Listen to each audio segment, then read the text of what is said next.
নবীজি বলেন মাইয়াজমান লি মা বাইনা লাহিয়াইহি ওয়া মা বাইনা রিজলাইহি আজমান লাহুল জান্নাহ। ও উম্মতেরা, দুইটা জিনিস তোমরা যদি হেফাজত করার জিম্মা নাও, আমি মুহাম্মদ তোমাদেরকে জান্নাতে নেওয়ার জিম্মা নিব। এক নাম্বার, দুই ঠোঁটের মাঝে জবানের হেফাজত করো। দ্বিতীয়, লজ্জাস্থানের হেফাজত করো। নবী চ্যালেঞ্জ দিয়ে বলেন, এই দুই জিনিস যদি হেফাজত করতে পারো, আমি রাসূল ওয়াদা করলাম তোমাকে জান্নাতে আমার নেওয়ার জিম্মা নিয়ে নিয়ে। আয়াত এবং হাদিসের আলোকে আলোচনার বিষয়বস্তু দুইটা। হাদিসে বলা হয়েছে দুই জিনিস হেফাজত করো, এর মধ্যে একটা জবান। আর তেলাওয়াতকৃত আয়াতে আল্লাহ বলেছেন, দুটো আদেশ দিলাম, মুমিনকে, কোনো বেঈমানকে দেওয়া হয়নি। এক নাম্বার আদেশ, আল্লাহকে ভয় করো। দ্বিতীয় আদেশ হলো জবানকে কন্ট্রোল করো। এই দুইটা আদেশ যদি মানতে পারো, তাহলে দুইটা পুরস্কার নগদ। প্রথম পুরস্কার, জীবনের সব আমল কবুল। দ্বিতীয় পুরস্কার হলো জীবনের সব গুনাহ মাফ। সুবহানাল্লাহ না? সব ভিআইপি মানুষ না? কেউ আবার বয়ে বয়ে যুক্তি দিবে, আল্লাহ তো আসতে বললো শুনে। জোরে বলার দরকার কি? যুক্তির নাম ইসলাম না, যুক্তির নাম নাস্তিকতা। যুক্তি দিয়া আল্লাহর প্রিয় ইবাদত করনেওয়ালা শয়তান জাহান্নামী হয়ে গেছে, শুধু যুক্তির কারণে। যুক্তি দেওয়ার কারণে মুসলমানের ঘরের এক নারী এমবিবিএস ডাক্তার তাসলিমা নাসরিন নাস্তিক হয়েছে, শুধু যুক্তি। যুক্তির নাম ইসলাম না, বুঝে আসুক আর না আসুক, মেনে নেওয়ার নাম ইসলাম। মেনে নেওয়ার নাম ইসলাম। শুনেন, জবান দেখছেন, জবানের উপরে আলোচনা। আমি কিন্তু বাসার থেকে নিয়ত করে আসি নাই যে আজকে এই আলোচনা করব। আমি আউযুবিল্লাহ পড়ে বিসমিল্লাহ শুরু করে চিন্তা করতেছি আয়াত কোনটা নিব। জেহেনে দ্রুত এই আয়াত চলে আসলো। আমার ধারণা, আল্লাহর উপরে ভরসা করে বয়ান করি তো, হতে পারে এই আয়াতের কিছু কথা এই মাঠে দরকার। আল্লাহ বেহতর জানেন, আমি তো জানি। আর একটা কথা মনে থাকলে থাকলো, না হয় লিখে রাখবেন।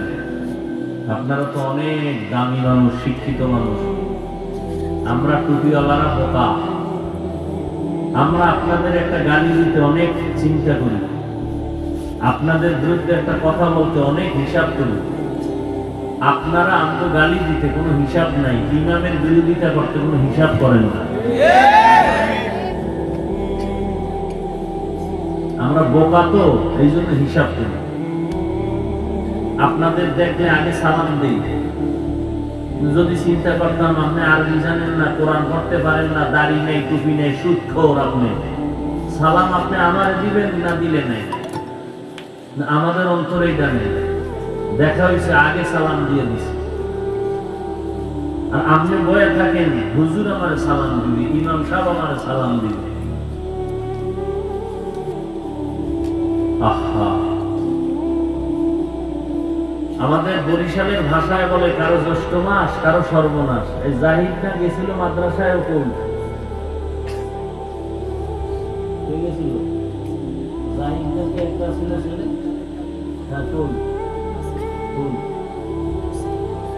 মসজিদে নিয়ে নামাজ পড়ে।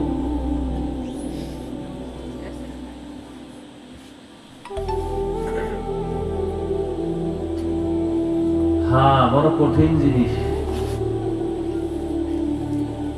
আমার নবীজির থেকে দামি কেউ আছে? সাউন্ডটা পারলো ঠিক করতে।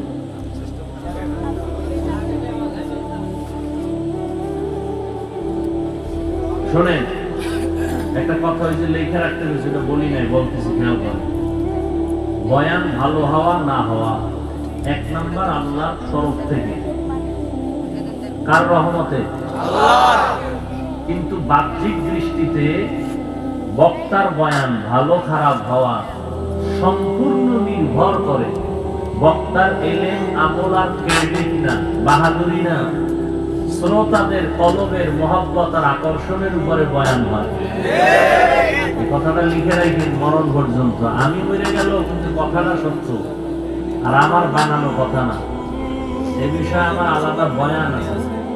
বক্তা বড় আলেম, বয়ান বড় হবে কোনোদিনও না। বড় বড় আলেম আছে, আমার 14 গোষ্ঠীরে পড়াইতে পারবে, মাইকের সামনে কথা বলতে পারবে, আছে না নাই? বয়ান বক্তার এবং বাহাদুরি এলেমের আমলের বাহাদুরিতে হয় না, শ্রোতাদের কলবের মহব্বত আর আকর্ষণে হয়।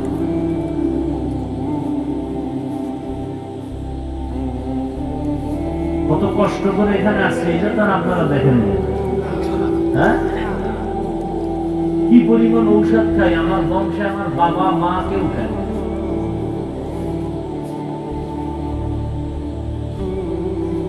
কত কষ্ট করে আপনাদের সামনে হাজিরা দিতে হয়, এই চিন্তাও আপনাদের নেই।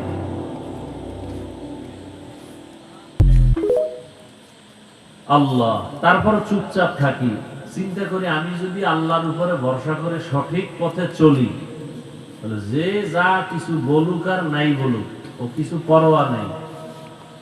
ইনশাআল্লাহ পিছে বলবে, সামনে বলার ওর 14 পুরুষেরও শক্তি হবে না ইনশাআল্লাহ। বহু মাস্তান দেখছি পিছে পিছে বহু মাস্তানি করে, সামনে এলে হুজুর দোয়া করেন।